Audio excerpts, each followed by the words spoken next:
qui est un outil, un site internet en fait, gratuit, ouvert à tout le monde, qui permet à un auteur de construire une liste de ses publications, rendre public ou privé, et ça lui permet aussi de rechercher et d'identifier les travaux publiés par des chercheurs spécifiques, avoir un accès facile aux noms d'auteurs unifiés, clarifiés, et aussi des informations sur les citations de ces auteurs.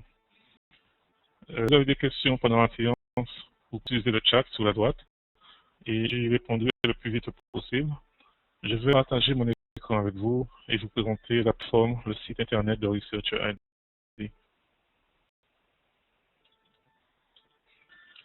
ResearcherID, c'est un site internet ouvert à tout le monde.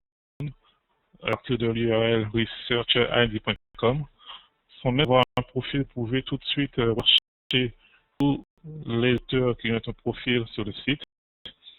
À partir du moteur de recherche se trouvant au milieu de l'âge, donc en cliquant sur More Options, sur plus d'options de recherche, je peux faire une recherche par nom de famille d'auteur, par institution, même par pays. J'ai plusieurs onglets en haut de page.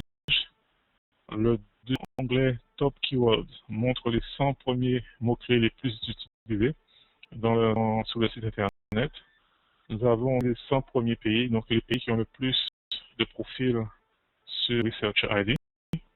Et aussi une carte interactive qui montre à la communauté mondiale scientifique qui a un profil sur ResearcherID. Donc, avoir un profil, vous pouvez toujours aller sur le site researcherid.com et commencer à identifier des auteurs, des chercheurs. Je peux aller à un pays spécifique. Si je vais sur la France, je vois qu'il y a plus de 5000 profils déjà enregistrés. À savoir que ça va montrer que les profils qui ont été rendus publics. Donc, les rendus privés ne vont pas apparaître sur cette carte. Je vais sur la carte et voir ces 5000 profils. Donc, il y en a en tout 5114 et 5081 qui ont été rendus publics pour la carte interactive. À partir de là, entrer sur le profil d'un des auteurs et voir les options relatives à cette personne. Vous voyez dans ce tableau aussi le numéro ResearcherID, qui est ResearcherID assigné à chaque profil, et c'est un numéro unique que cette personne peut utiliser par suite pour rechercher son profil dans le robot. Donc, le Web of Science, nous avons inclus un critère ResearcherID depuis le mois d'octobre, je pense. L'auteur peut entrer son numéro de profil et retrouver toutes les publications qui ont été indexées dans Web of Science. Donc, des fonctions de ResearcherID, c'est ça, de retrouver facilement les auteurs ou même des collaborateurs qui vont vous permettre d'établir des liens entre des auteurs. Je vais faire une recherche sur une institution ou par un mot-clé. Donc, dans le nuage de mots-clés, je peux cliquer sur écologie, par exemple. Vous avez tout ton profil ResearcherID travaillant dans le domaine de l'écologie. Et avec les résultats, en cliquant sur Maps, je peux voir la carte interactive par pays. Et par exemple, cliquer sur la France et voir il y a 23 sont reliés dans le domaine de l'écologie. Vous retrouvez des collaborateurs dans un domaine spécifique. Allez sur le moteur de recherche et tapez allez pour retrouver des collaborateurs dans un domaine spécifique. Dans la partie de ResearcherID, voici pour propos pour faire et à votre numéro d'identification unique. Pour ce faire, vous pouvez le faire de deux manières. Soit à partir du site researcherid.com, sur l'accueil. Mais le plus simple, c'est de passer par le Web of Knowledge. Car voir que quand vous créez un profil à partir du Web of Knowledge, le même profil vous donne accès non seulement à ResearcherID, mais aussi à votre compte web, alertes de citation, aux alertes de recherche et à vos recherches sauvegardées. Pour créer un profil à partir du Web of Knowledge, en cliquant sur Sign In, je peux aller sur Register et entrer ce email valide et un mot de passe et le profil sera créé. un profil, je vais m'identifier.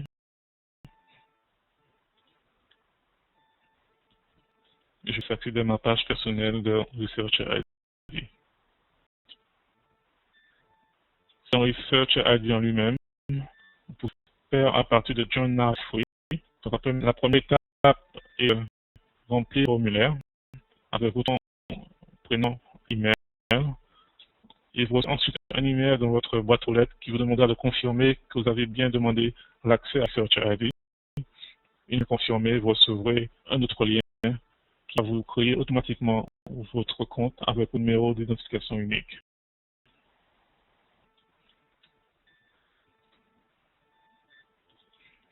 De là, pour accéder à Researcher ID, étant maintenant identifié, je peux cliquer en haut de page sur My Researcher ID et commencer à y entrer mes publications ou à retrouver des collaborateurs dans différents domaines.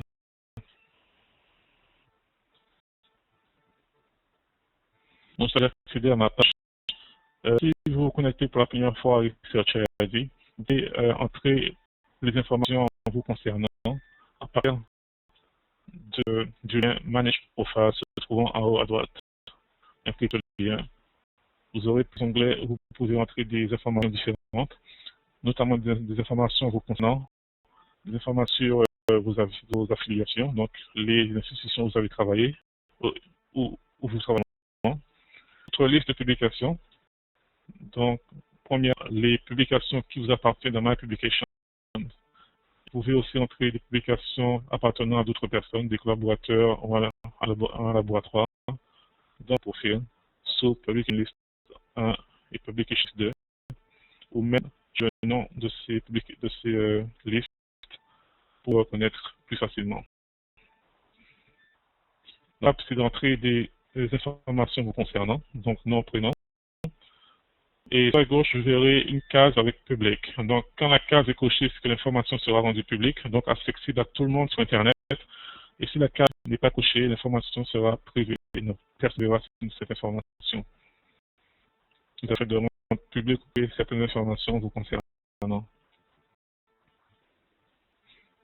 fois que vous entrez l'information, il faut cliquer sur Submit Changes on this page. Ensuite, passer au prochain onglet.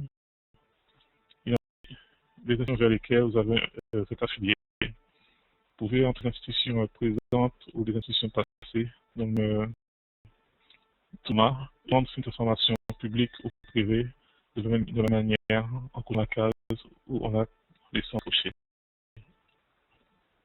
Et bien la dernière étape, c'est la liste de publications. Donc pour mieux identifier votre liste, vous avez trois choix bien sûr. My Publication qui permet de retrouver tous les articles que vous avez écrits en auteur premier ou en co-auteur. Un Publication 1 et 2 qui permet de retrouver les publications appartenant à des collaborateurs ou à des collègues. Étape, rentrer les informations vous concernant. Et ensuite, vous pouvez retourner sur votre profil en haut de page en cliquant sur My Researcher Profile. Donc, vous décidez d'entrer les publications que vous avez écrites. En Researcher ID a été créé pour ça, c'est pour l'ambiguïté au niveau au sein des noms d'auteurs, à savoir que l'auteur publie sous différents formats, ils peuvent entrer le nom de famille entier et l'initiale du prénom ou le prénom entier. Ce n'est pas toujours facile de retrouver l'auteur spécifique. Dans le Researcher ID, un auteur peut retrouver tous les articles qu'il a publiés qui sont indexés dans le Web of Knowledge ou pas.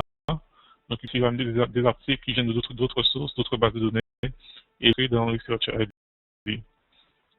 Une fois avec le numéro de version unique se trouvant en haut de page, on peut entrer ce numéro dans le Robot Science pour retrouver tous les articles indexés de l'auteur dans le Robot Science. La première étape, bien sûr, c'est d'entrer les publications qui vous appartiennent sous le titre My Publications. Et quand sur Add, on peut remplir ces informations de trois manières différentes. Fonction, bien sûr. L'option la plus directe, l'option 1, c'est de passer directement vers le Web of Knowledge ou le Web of Science. Donc, il y a un direct entre le Research ID et le Web of Science. À savoir, quand vous aurez des articles à partir de Science, il faut que vous soyez connecté à partir de votre université. de vos institutions. Donc, si vous avez hors de l'institution, vous ne pouvez pas faire le lien direct entre le ID et Web of Science. Et après, sur Search Web of Knowledge, par exemple, cherchez toutes les bases de données vers lesquelles vous avez un abonnement dans le Web of Knowledge.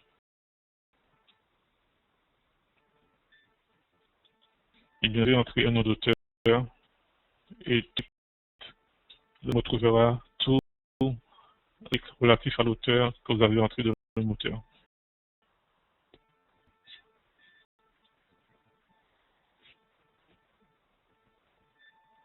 Donc, j'ai des articles pour l'auteur là. Je peux tout de suite les envoyer dans mon profil en les sélectionnant et en cliquant sur Add to my publication. Donc, ce bouton, ces deux articles seront envoyés dans mon profil. Dans ça s'appelle My Publication, car ce sont des articles que j'aurai publiés au premier ou en co-auteur. Je vais d'abord passer à l'option numéro 3 avant de passer à l'option numéro 2. L'option numéro 3 vous permet de récupérer des articles non indexés dans Web of Science et que vous avez récupéré à partir d'autres bases de données, par exemple, ou même chaîne éditeur. Il faut savoir qu'il faut sauvegarder ce fichier sur le format RIS, format par défaut de Thomson Reuters pour EndNote, EndNote Web, Reference Manager. Donc, c'est moi qui va permettre d'entrer cet article sur un autre site, avec votre profil de Charity.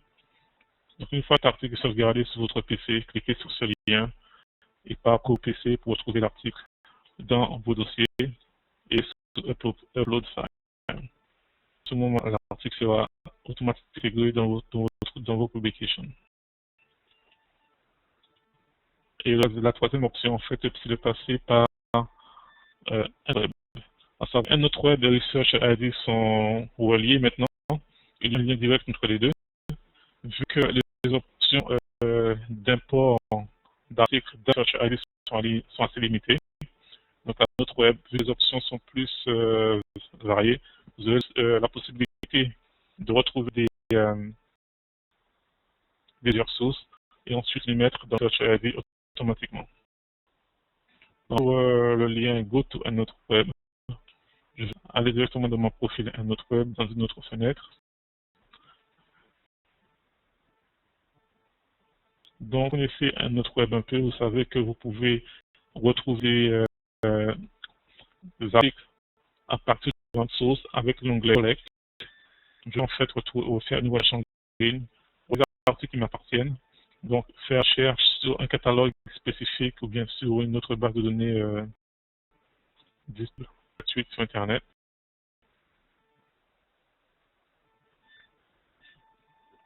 J'ai milliers de catalogues que je peux interroger.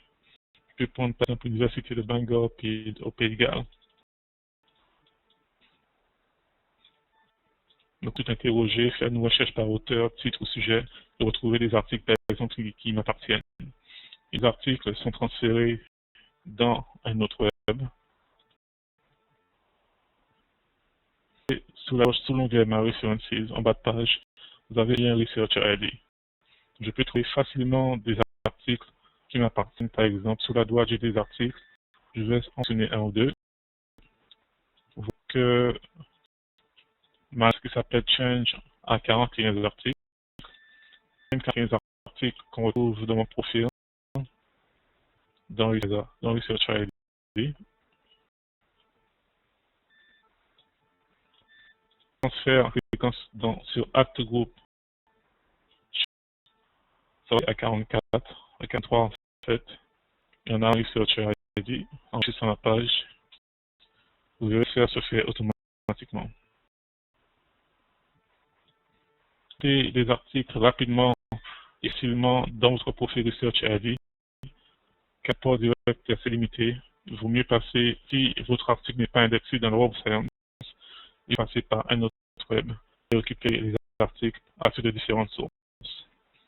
Vous pourrez montrer des articles manuellement dans un autre web avec Reference. Entrer les articles à partir d'autres bases de données, comme Cisco par exemple ou Ovid, avec Import References. Vous verrez qu'il existe maintenant entre un autre web et Research ID.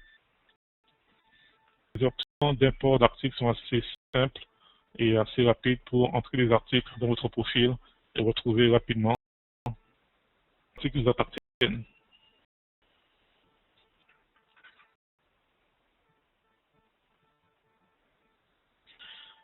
Donc, pour entrer les articles pour les groupes ou bien des articles appartiennent à d'autres personnes, donc qui ne sont pas les vôtres, qui appartiennent à des collaborateurs et des collègues, le PD est pareil. Vous avez toujours sur le groupe Add, et à part là, vous pouvez toujours avoir trois options, même option d'import d'articles.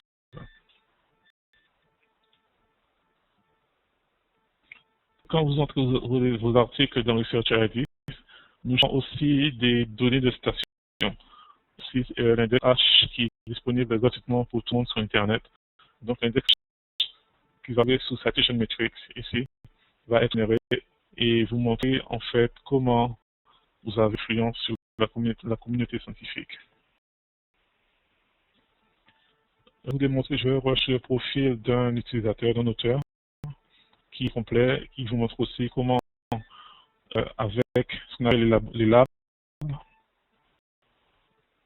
etc. à gauche, Lab, je vais vous montrer ça tout à l'heure, comment on peut voir rapidement la collaboration de l'auteur et aussi le réseau d'articles citant cet auteur.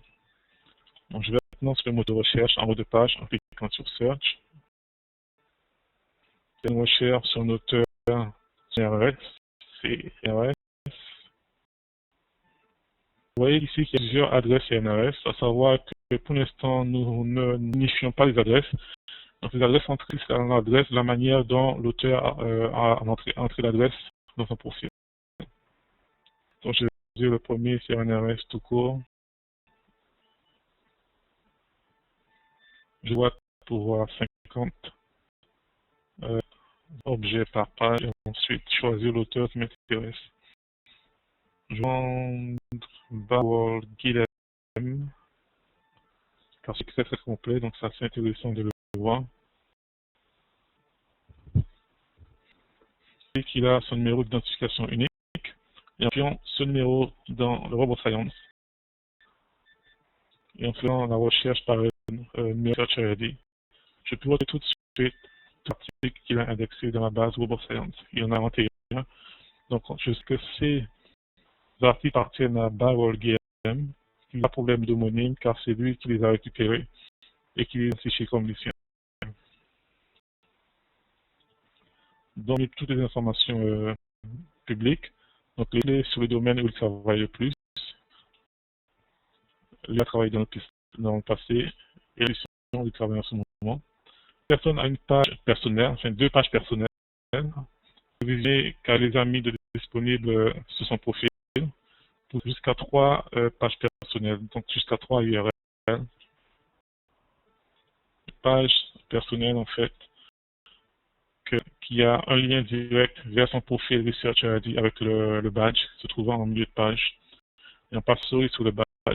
Ça, c'est une information concernant les articles à publier. Donc ici, ça vous montre son numéro Research ID et aussi les 3 articles qu'il a écrits qui ont été le plus cités avec les données de citation. On va voir tous les articles qui sont importés à partir du RoboScience. Vous avez les données de citation qui vont se mettre à jour automatiquement. Cet article a été cité dans le futur. Et se mettront à jour seulement quand vous citez à partir de votre institution RoboScience. Vous voyez à 46 articles qu'il a entrés dans son profil. Et dans RoboScience, il y en a 41 qui ont été indexés. C'est-à-dire là 45 articles en fait qui n'ont pas encore été indexés dans RoboScience, mais qu'il a mis dans son profil. Vous pouvez le voir sous page, en bas de page. Donc les articles ne sont pas encore RoboScience, n'ont pas qu'à entrer manuellement. À savoir, nous avons un système qui va scanner tous les week-ends le profil Search ID. Donc, si par la suite, cet article numéro 42 a été indexé dans le RoboScience, ce va automatiquement jouer votre profil Research ID et mettre un, comme le numéro 41, vers le RoboScience et reconnaître que cet article était dans la base et les deux seront automatiquement ajoutées à l'article qui n'était encore dans la base.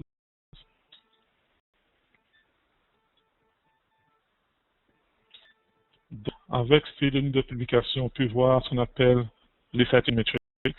Ce sont des données de citation qui sont développées par rapport aux articles qui sont indexés dans la base Web of Science et par rapport aux citations reçues par tout auteur sur tous les articles qu'il a écrits. Donc on a ici qui montre la distribution de citations par année, donc sur les 20 dernières années. On peut voir en 2011 et 2009, il a cité le plus, il a reçu plus de 110 citations sur les articles qu'il a publiés en 2009 et en 2011. Sur la droite, un décompte d'articles dans sa liste de publication, d'articles dans Web of Science. Aussi, le nombre de fois cités pour les articles dans le Web of Science. On voit la moyenne de citations par article et l'index H qui est disponible pour tout et qui est visible pour voir l'index H de cette personne. Toutes ces données de citation sont disponibles sur Internet. Et si par exemple vous tapez dans le futur le nom de cet auteur dans Google, il se peut que vous tombez sur son profil Research ID automatiquement et voir toutes les citations. Donc ça c'est la première partie en fait pour identifier un auteur, un collaborateur et voir comment il influence la communauté scientifique. La deuxième partie, c'est ce qu'on appelle le Research ID Lab, donc disponible pour tous les profils. On a d'abord ce qu'on appelle les réseaux de collaboration, le Collaboration Network, qui montre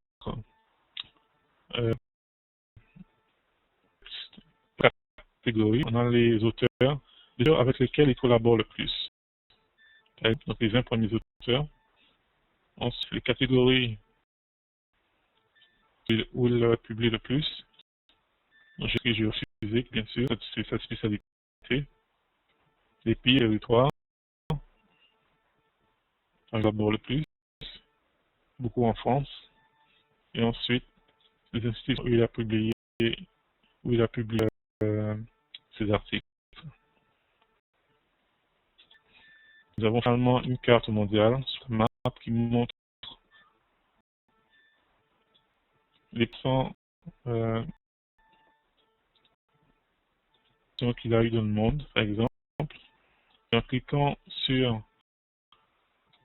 zone, on peut voir la taille de l'endroit de l'institution avec lequel il a collaboré. Laboratoire. On a en fait pour les citations, de la manière dont cet auteur a été cité avec les signes Article Network se trouvant sur la gauche.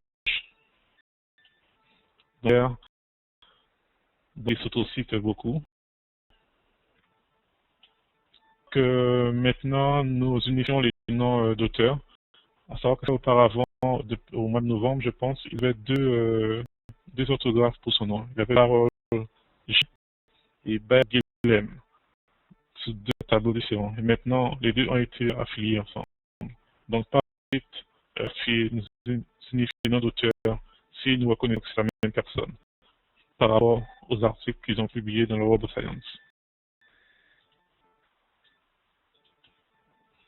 Donc, catégorie qui le cite le plus aussi. Voilà, sa spécificité, c'est géophysique. On peut aussi qu'il est cité aussi quelquefois en mathématiques et les computer science.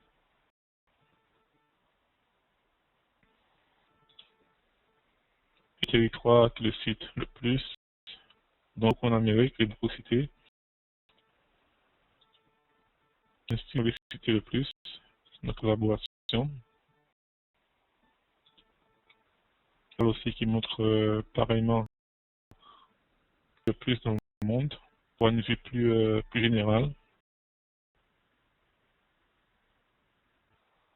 Et puis on a rajouté pour les citations des années,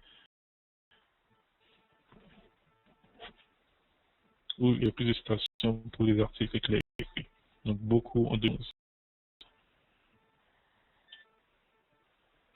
Ces indices, toutes ces analyses sont relevées des articles, donc les 15 articles qu'il a publié Web of Science. Donc les citations reviennent de là.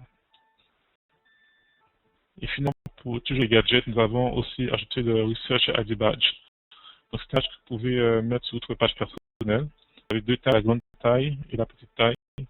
Un badge HTML, en cliquant sur Generate Badge Code. Vous pouvez copier ce code HTML et le mettre sur votre page internet. Le badge apparaîtra de la manière que vous avez choisi, le petit format ou le grand format.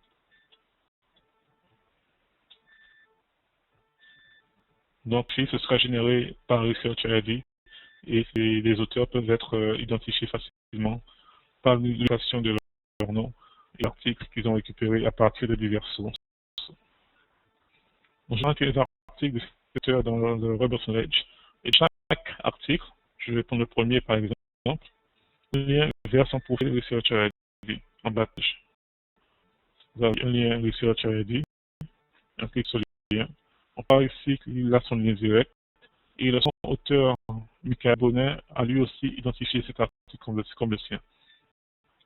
Donc, en haut de page, dans les noms d'auteur, vous avez Michael Bonin, identifié ici, et qui a créé son profil Research ID. Donc, il y a 5 auteurs. Si les 5 avaient un profil Research ID, ils auraient pu identifier cet article comme leur.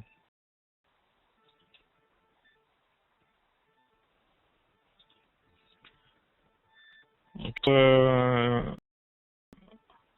nouveauté ajoutée sur le Web of Science, c'est le fait de faire une recherche, par exemple, un auteur.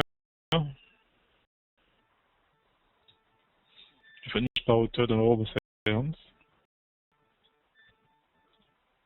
Et si vous identifiez des articles qui vous appartiennent, vous pouvez chez l'article, nous avons mis en place un bouton Research ID dans les options d'export. Et en cliquant sur ce bouton, vous pouvez transférer l'article automatiquement dans votre profil Research ID. Je voudrais bien en cliquant sur le bouton confirmer que cet article vous appartient. En cliquant OK, ça va automatiquement mettre l'article dans votre profil sous My Application. Et quand le profil et que vous cliquez sur ce bouton, il va demander de créer un profil avant que l'article soit mis dans votre liste de publication.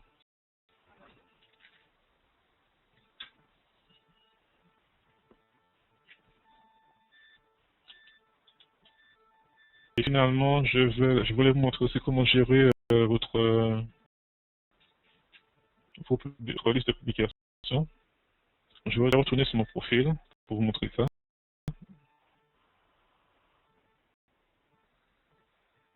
J'ai une question. Est-ce que les données renseignées par un auteur servent à améliorer la recherche dans WOS, orthographe des noms, signature, affiliation? Oui, c'est pour ça que la relation entre Research ID et Web of Science a été créée.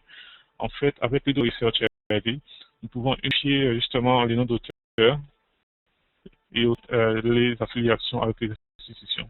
De cette manière, nous pouvons générer, grâce au numéro d'identification unique, en faisant une recherche dans Web of Science, retrouver finalement les auteurs qui publient sous différents orthographes. Quand j'ai a été créé il y a à peu près 3 ans et demi, c'était juste un site comme Facebook en fait, qui permet aux auteurs de créer un profil et d'y mettre leurs publications. Et depuis un an, nous avons en fait lié Research ID et Web of Science pour pouvoir unifier les noms d'auteurs et pour enlever l'ambiguïté au niveau des noms. C'est très poussant en fait.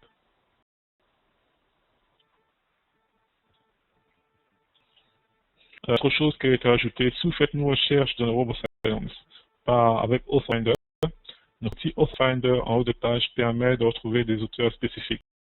Donc, des auteurs plus finement. C'est aussi depuis le mois de décembre dernier. Je peux chercher par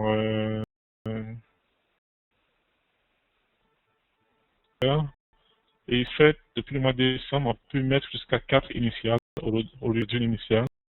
Et aussi, on doit trouver que les noms d'auteurs exacts tels que vous l'avez mis dans le moteur de recherche.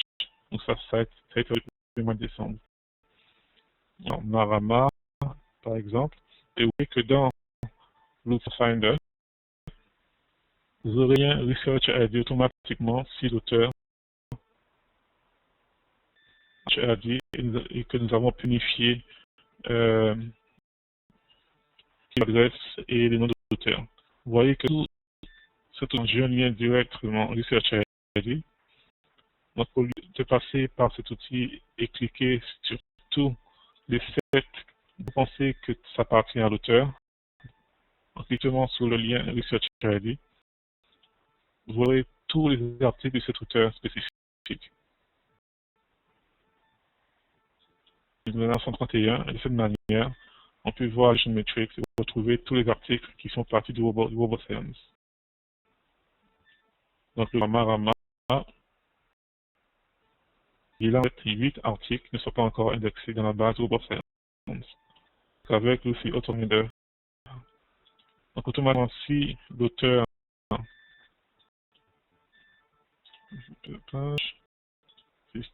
donc, si l'auteur a un profil ResearchRD, ça sera unifié par nos services d'édition. En cliquant sur ResearchRD, vous pouvez retrouver tout de suite tous les articles à publier.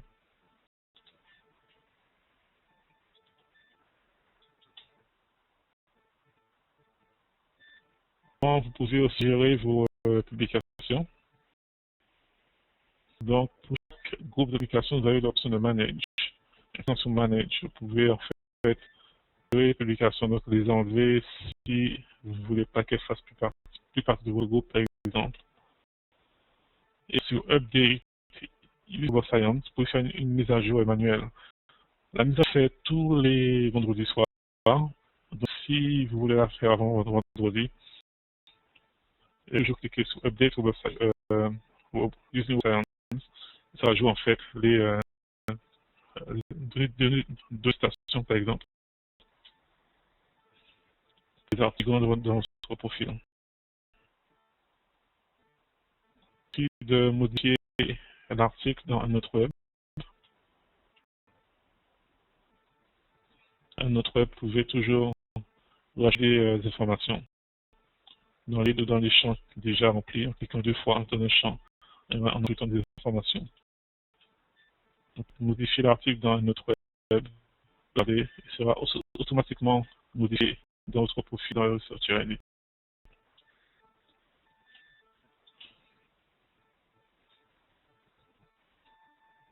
ResearchRD a surtout été créé pour unifier le nom d'auteur et d'adresse et d'affiliation, pour que les auteurs identifient eux-mêmes rapidement les articles qu'ils ont publiés dans plusieurs données, plusieurs éditeurs qui ont indexé à partir de plusieurs sources. Et ensuite, nous faisons la relation entre ResearchRD et Web of Science pour être trouvé facilement dans la base de données du Web of Science. Bonjour ResearchRD, auriez-vous des questions supplémentaires concernant ResearchRD?